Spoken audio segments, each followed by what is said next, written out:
Hey guys, if you're shopping for knives and gear, make sure you check out the description of the video you're watching right now for links to some great online retailers. There's also individual links for knives that I personally recommend. Thanks! What's going on, YouTube? Metal Complex here, and today I've got another interesting knife review slash knife overview to share with you guys. This is the Microtech Stitch automatic. Holy crap. So you guys, a lot of you saw me unbox this. Ever since I saw, and this is a collaboration between Borka Blades and Microtech, ever since I saw the original custom, which is basically unobtainable and way more expensive. We're going to talk about the price on this guy, and if you think the price on this guy's high, the custom is way more expensive. I looked at that and I thought, that is really crazy, really aggressive, but the obvious, the intention here with the lines is an ergonomic, really, really good ergonomics, right? Or the positioning of your thumb and index finger. Being somebody who really likes harpoon notches that are well placed, and the combination with a large, well placed forward choil, I thought that is definitely something. I just want to feel it. And then finally getting my hands on this and feeling it is just as good, if not better, than I expected it to be. It's wonderful. On top of that, man, it is powerful and aggressive. I'm going to go into all this. First off, thank you so much, Seth, for sending this guy. Seth was kind enough to send this to me, and so I appreciate that. It's because of people like Seth, and I'm able to bring you guys daily content, and it's also because of my, trying to pick up my stickers, my generous patrons. Thank you so much for supporting me right now. If you'd like to check out my Patreon and get your hands on some cool stickers and some other benefits, there's of course a link right down in the description. Your support would mean the world to me. And also follow me on Instagram at metal_complex. All right, let's go ahead and get a measurement on this guy. Overall length of the Microtech Stitch coming in at, get it right on the tip, 8.5 inches overall. Blade length is coming in at about 3.6. Yeah. Cutting edge, 3 inches. We have a very large forward choil, and then we have an extra little sharpening choil there. So yeah, some people really like, this has the same kind of deal that's going on with Spyderco PM2, where you have an enormous amount of handle and much less cutting edge. People, are one side of the fence or the other on that. 3 inches of cutting edge is plenty for me. There's not much that I can do with 3 inches of blade, or that I can do with 3.5 inches of blade that I can't do with 3 inches of blade, but it depends on how you think there, right? I don't know where the exact line is in terms of EDC. That's fine with me. It might not be fine with you. I kind of like the ultimate form that this takes. Let's go ahead and do some size comparisons.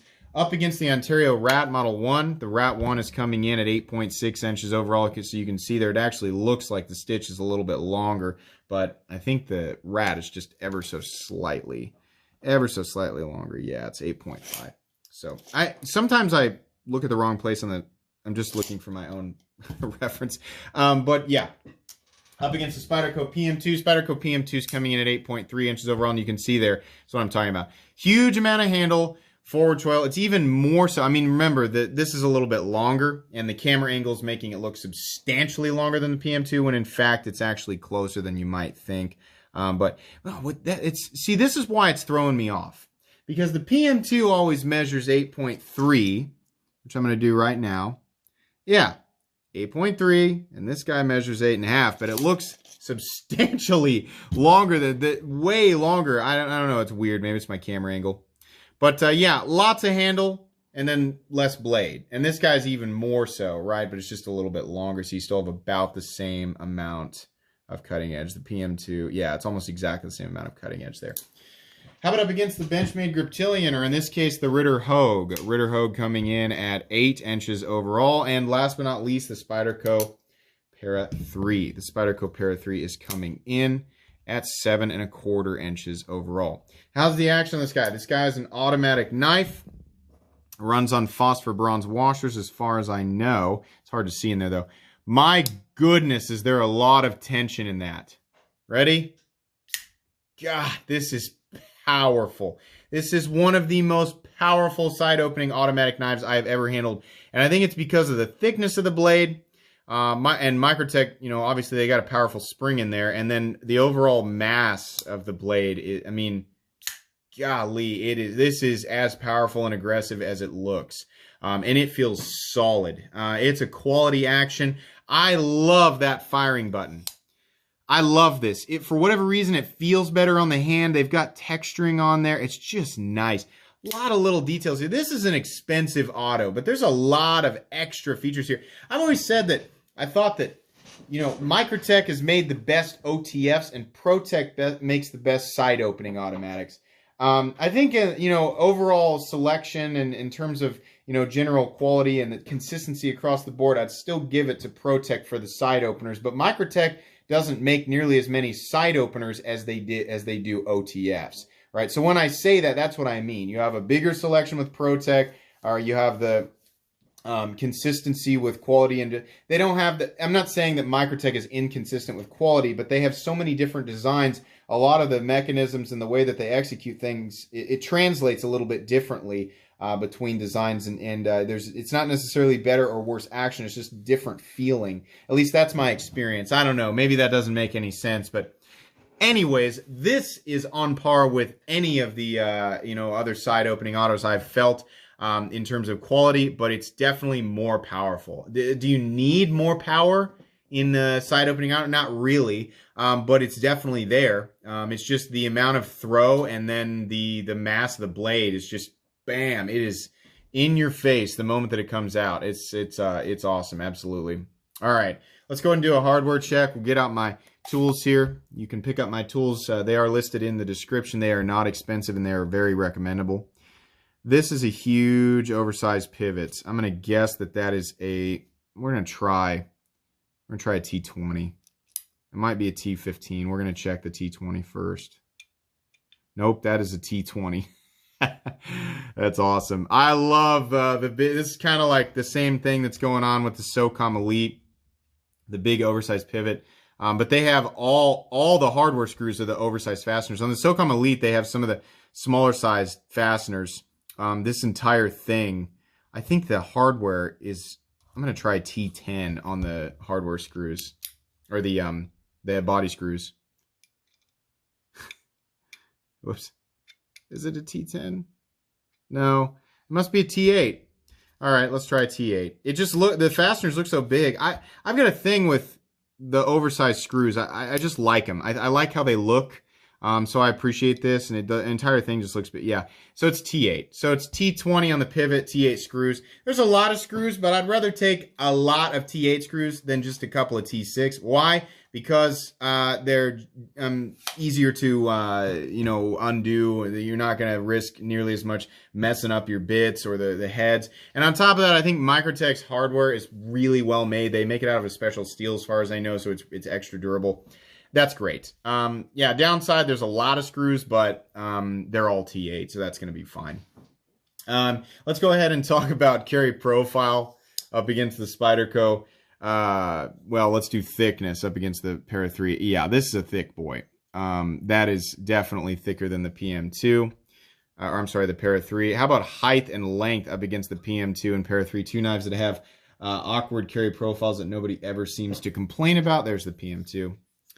So length, it is definitely longer than both, and it's hard for me to fit these on both of them. I don't know here. Height, yeah, it's actually taller at its maximum height because of that bump right there than the PM2. So what does that mean? It means that this is not going to be the friendliest knife in the world in the pocket for a lot of reasons.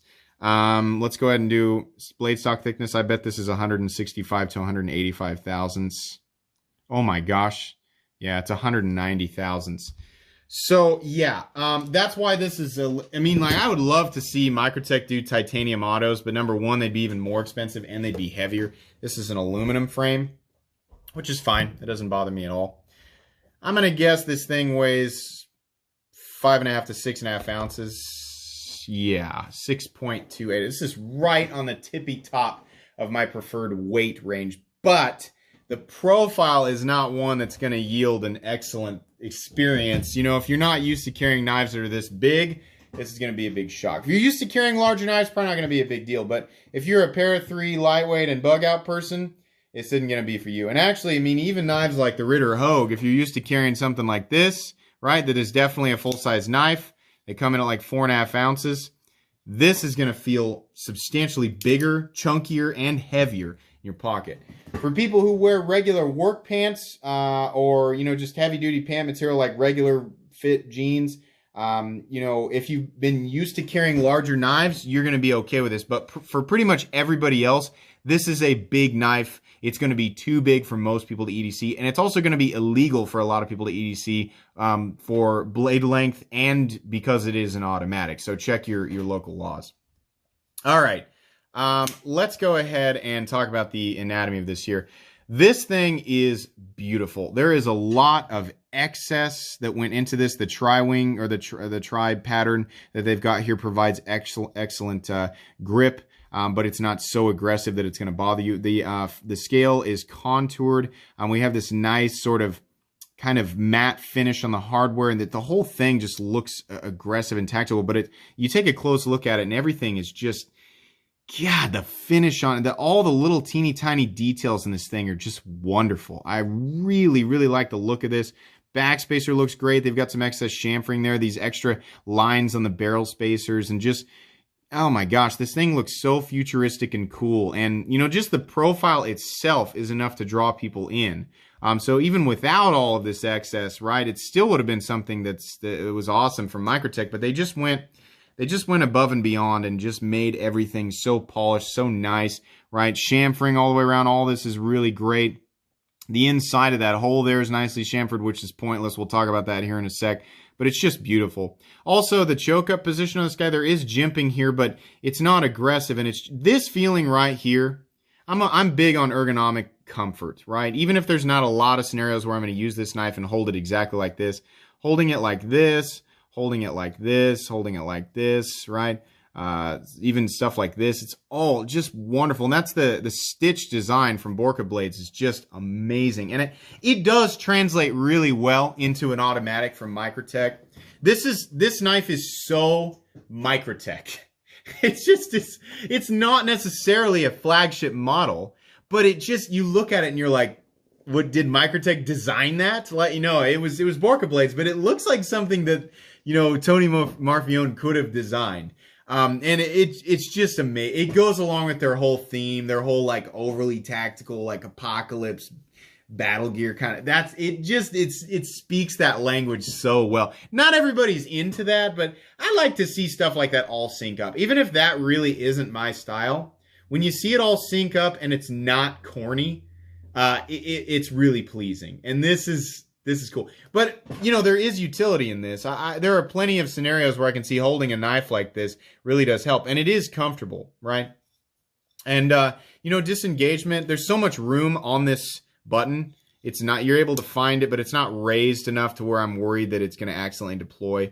That texturing on there is so nice. Not sharp. It looks like it might be sharp. It's definitely not sharp. So comfortable to fire this.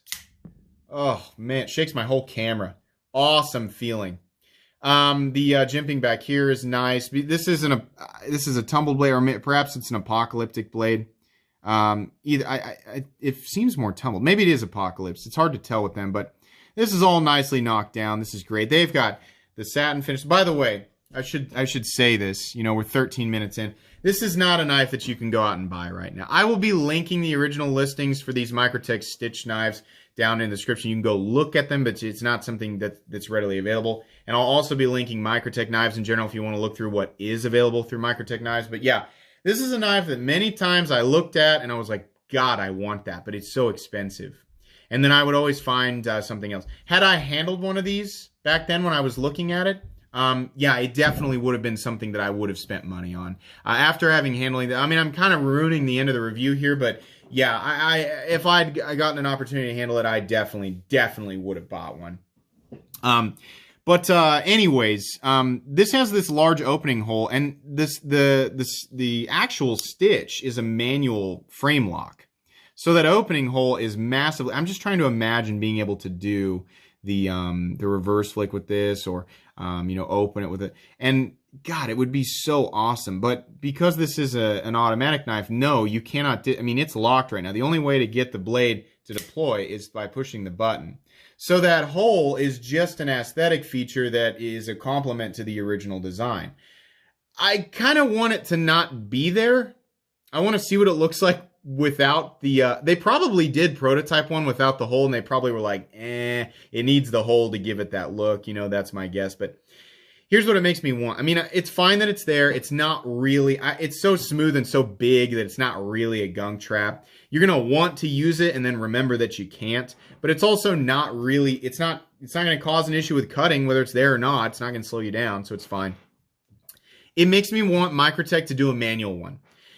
If Microtech created this exact knife, but they made it manual with this, it's already bought. It's already bought, Microtech. I know you're probably not watching this video, but I'll tell you right now, you already have my money if you make that. If that becomes available, I will buy that knife. If it's the same price as this, for sure, I will buy it.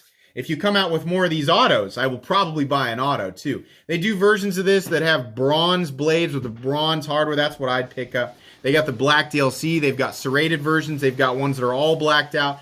A whole bunch of different stuff that I've seen online. All look excellent. They all come in M390. If you know, a new run comes out, I imagine they'll do the same thing they usually do. It's either 204p or M390. Every now and then you see some LMAX sprinkled in there. It's all great. The blade is totally, just everything is just so excellent. Everything is symmetrical on both sides. There's no wonkiness. Unfortunately, we get this gigantic Microtech stamp of approval. The serial number, the birthday. This was born in June of 2020. Okay, so that's interesting. I actually didn't look that closely at the blade. What that suggests is that this is from a more recent run.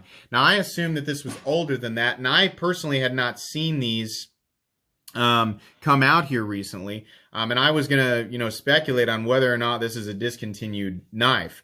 Apparently, it's not. That's something that I did not have planned to say in this review. Apparently, that they are definitely still making these, and it's very like Microtech to do a batch of something, and then when they run out, they're gone for a while. But I would like people who are watching this, if you're into this, I would like you to spread this idea around, given now knowing that this was a June of 2020 model.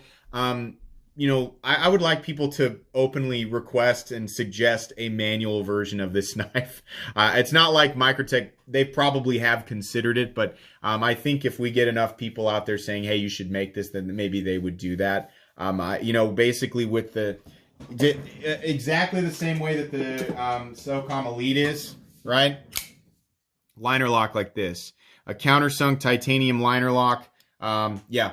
Yep. Or it's a countersunk steel liner lock with a titanium, a countersunk titanium liner lock with a steel insert is what that is. I'm sorry, I didn't need to correct myself. I just got mixed up there. Yeah, that would be perfection. The auto version's great, but just like we have an automatic SOCOM Elite, we need a manual stitch. And by the way, if they've already made that, then I'm sorry, I'm dumb, and I just wasn't aware of it. But I've never seen one. That's why I'm bringing it up. Anyways, yeah, I don't like all this stuff all over. But Microtech does that, so whatever. It's not going to slow you down while you're cutting. It's just you have to look at it every single time.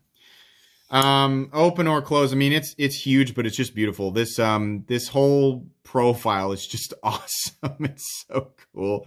The backspacer is awesome. It's probably it probably didn't need to be that big of a backspacer, but whatever. I mean, this whole thing has a certain theme, and every last part is emphasizing that theme. They've got a lanyard loop back here. It's not really in the way of anything. I always appreciate that design. Unfortunately, because of the tail end of this, it's still being prioritized over the clip. I started to say there wasn't really in the way of anything. If they're going to do that, I'd rather it be back here so the pocket clip can be up higher. You could keep the same design here. The pocket clip would be up higher and it'd carry a little bit deeper. As it sits, it's a little bit shallow. There's quite a bit of the knife sticking up out of your pocket. Pocket clip's okay. It's definitely going to make it over the seam of your pocket. There's enough of a bill there that it'll probably catch on something and kind of bend out.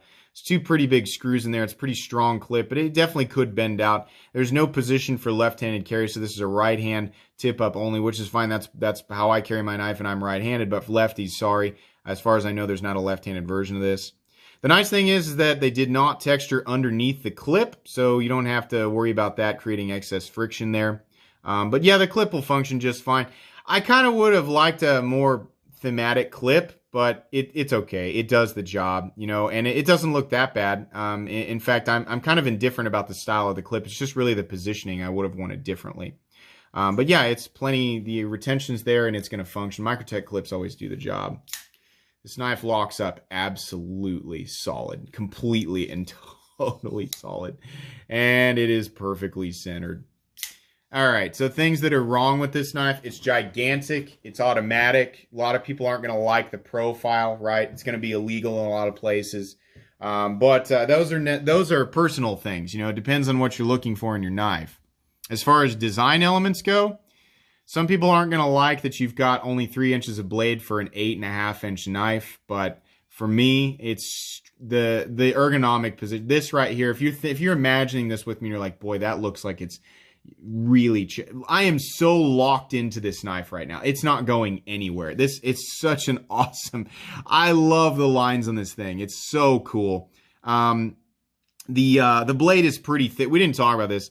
It's pretty thick behind the edge, guys. This isn't going to be a performance cutter. It's definitely, it'll cut, it'll do what you need it to do, but this isn't a laser beam, not by any stretch of the imagination. Pocket clip, it would be way nicer if we just had the lanyard loop backed up here a ways or just not there for, there's like 8 people left who use a lanyard. So that doesn't really need to be there. It'd be nice if this was up a little bit higher. I would have liked a more thematic clip, but it's not really that big of a deal. There's not a lot to complain about here. For people who are fans of automatic knives that are very aggressive looking and large, this is an excellent design. It is a little bit heavy. That's something that's worth pointing out there. The opening hole here is totally unnecessary and not functional. It's just an aesthetic thing, but at the same time, it's not taking anything away from the knife. I know some people want to say, oh, it's a hole in the blade, so it takes strength away. No, it doesn't. I can't imagine what you'd be doing with this knife where you're going to snap the blade where that hole, it's so thick. There's so much material surrounding it too. It's right in the middle of the flat, which runs out. I mean, it's about 50% the cutting edge, but it's about 65% the length, the overall length of the blade, maybe 60%, something like that. Anyways, it's a strong geometry, very strong geometry. I love this. The biggest killing point for a lot of people is going to be the price. When these are in stock, they want $380 for them. That's a lot of money. I mean, especially when I look at the SOCOM Elite that has a lot of the same cool, excess design elements. Where did I put that knife? Is it still out here? Did I put it in the second drawer? There it is. Right. Got a lot of these cool, aggressive lines, big, aggressive, fast. In fact, it's the same screw, right? There's a little bit more going on with the stitch, but it's a lot of the same kind of thing. The SOCOM Elite, when it's in stock, we'll do a size comparison here. The SOCOM Elite's a little longer. When the SOCOM Elite is in stock, it's $285. The automatic version, it's about the same price. Why is this costing so much more? I think it's because of the design and the crazy, there is a little bit more going into this, honestly. The scales are contoured and they got this cool texturing, right? I'd imagine the firing switch that's a specialty piece. It might not cost that much more to machine, but all these little teeny tiny things do add up. So yeah, this feels like a little bit more of an expensive knife than this. The grind and the blade is a little more complicated. Whether or not there's always people who are professional machinists and it can tell me exactly what things cost. Every business is different and where they are trying to make money and their reasons behind it. It's all different. I'm not going to speculate. I can tell you basically a gut feeling versus other things that I've handled. This feels like a little bit more money went into it over this guy, but they are similar in a lot of ways. $380 is a lot of money. If this thing was sitting between $325 and $350, I'd feel a little more comfortable about that. But the other thing you have to remember here, guys, is that it is USA made, but where else does something like this exist? The only other place in the knife world where this exists is the actual custom, and those come in regularly well over $2,000. In fact, I think they're quite a bit more than that. I don't know where that guy starts his prices, but that's a full custom knife. This knife is so unique. The look of it is so unique, and it just Borka Blades has not collaborated with anybody else as far as I know. And if they have, I couldn't imagine it is even hold a candle to something like this. I want a manual version of this knife. I'll say this. Because of how well this thing is made, because of how unique it is, how unique it feels, how powerful it feels, just the little teeny tiny touches, the little things that make me appreciate Microtech knives and the part of me that loves overbuilt knives and having it all wrapped up into this incredibly unique ergonomic design and look. I am going to recommend this knife. I mean, it seems like they're still doing these. Even at $380, it's a little high, but I can still recommend this, especially to people who are looking for this big tank of an automatic knife, and especially people who love crazy, just really melty ergonomic lines. We need a manual version of this. Very much. I'm serious. The moment that they announce a manual version of this, it's already bought. Metal Complex is buying one if they ever come out with it. A manual version of this with a bronze blade, bronze hardware, bronze firing switch, right? You want $380 for it? You've got it. Take my money. This is an awesome knife. I will be including this knife in 2 playlists. My most recommended knives, even though it is a little bit high on the price, in my opinion, my most recommended knives, as well as my favorite knives of all time. Truthfully, this is one of my favorite knives of all time. Seth, thank you so much for lending this to me for review. This was just fantastic. Please follow me on Instagram. That's going to be pretty much it today, guys. If you enjoyed this video, please leave a like. If you'd like to check out my other content, I do, of course, have lots of videos of knives that are either expensive or inexpensive that I do or don't like. So check those out. And if you enjoy all my content, go ahead and click on that Metal Complex logo right there and subscribe, because there's definitely more coming. Thanks again for watching, everybody, and have a great day.